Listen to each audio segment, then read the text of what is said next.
Hi guys, it's me again. This is episode 3. Got 1 view on each video last week. Yay! Well, at least yay for me. Quick update. Had such a shitty weekend. Ugh, God.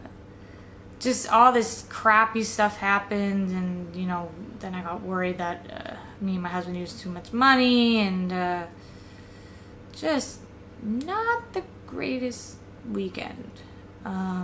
Also, I had this friend here who I adore, but she kept pushing how perfect her life was, I feel like, in front of me and my husband, which really pissed me off. So yeah, that was not so fun. So this week's topic, I decided to talk about how I was raised. If any of you know about borderline personality disorder, a lot of it is kind of connected to your childhood. So let me just start, is that I always assumed I had this amazing childhood for the longest time. My parents took me to museums, we went on great vacations. It just, didn't seem like there was anything wrong. However, even that being said, I always knew that there was a destructive person in my life. Actually, technically 2 destructive people in my life. One was my grandmother, another one was a very immediate family member. There's no point in pointing them out. So basically, growing up, this person basically had full control of my family, complete control.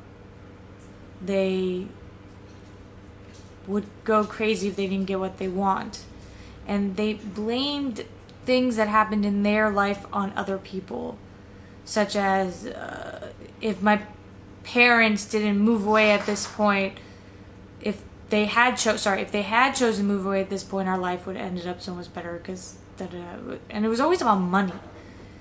That being said, they were in this class in high school that had crap tons of very wealthy kids, which I kind of was too. That's not really an excuse, but maybe, considering that I have very big suspicions that this person has some mental issues, it's probably important to mention. So anyways, this person, basically, before my brother decided to move away, which I'm not mad at him about, he was my protector. I would say at least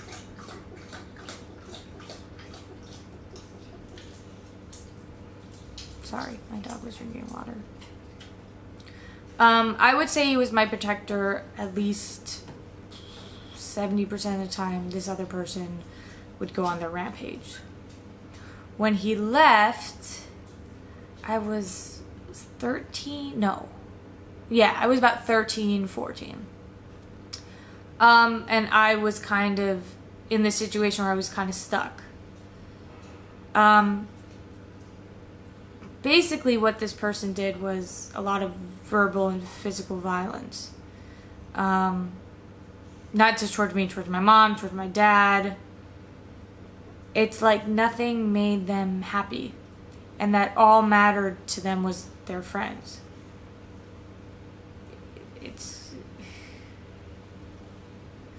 I understand friends are very important in someone's life, but blood is blood, and every parent makes mistakes. This is not unknown. I'm gonna make mistakes if and when I have children. Everyone's gonna make mistakes. But my parents did everything they could to give us what they could, to give us a good life. And this person never was happy with anything.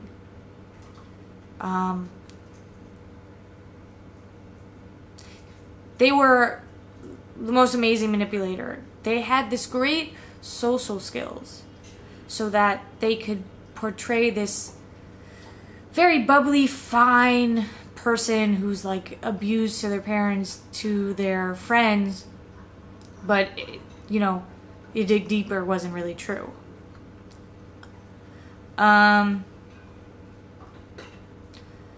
experience I've had, I've been almost burnt with a hair straightener, been almost pushed down the stairs, have been, you know, bitten, hair pulled, had stuff stolen, cried a lot.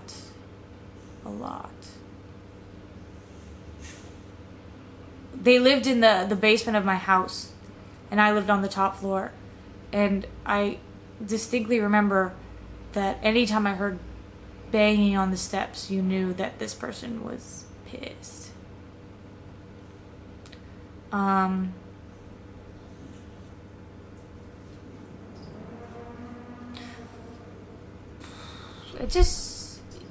It's hard because there's things that could have changed, things that could have been avoided, but for whatever reason they weren't.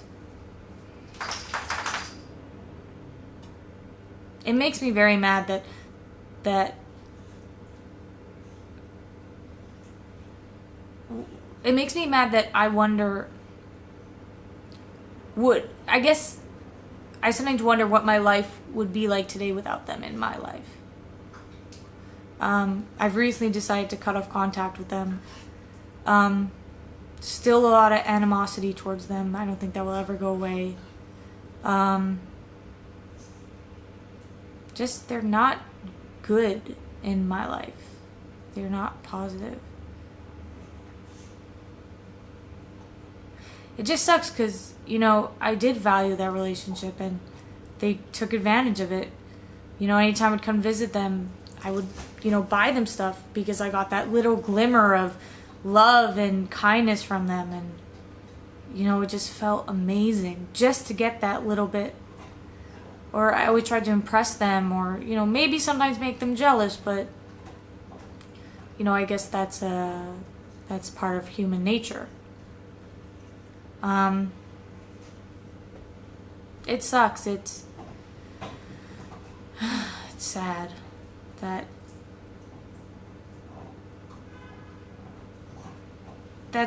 that someone could not see the damage they could do to somebody by the way they act, and you know,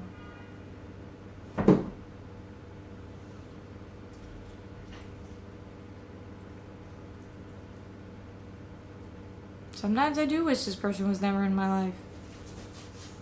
That somehow they didn't exist. Which makes me even sadder because your family is your family. I would never disrespect my parents. My parents are everything. Whether they made mistakes or not, they're still part of who I am today. Friends are important. I'll never doubt that, but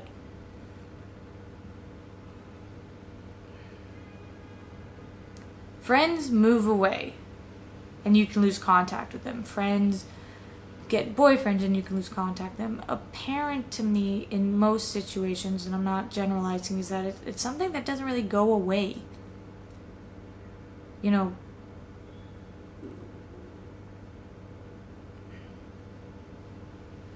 I don't know. All I can say, it sucks, and I really hope that from what I experience, I can give someone, you know, a kid, you know, an offspring of mine, you know, try to teach them about what not to do. And I can tell you this, that if I have any type of, I guess, violence or behaviors like that in my house, there's gonna have to figure out a way to deal with it. But yeah, maybe I'll come up with this topic again, you know, if it is requested. It's not the easiest topic to talk about. I've decided, as you can tell, not to give their gender or their name or who they were in my family. It's not worth it. It's not worth it. It's no point in knowing them. You know, just, they're not worth it. And they're not worth, you know, giving them any sort of recognition to what they did. So yeah, so that's today's episode. As I say, please watch, comment, like, tell me if I'm doing anything wrong, tell me if I'm doing anything right. Criticism is totally open. Just realize I am a human being. And I'll see you guys next week. Bye.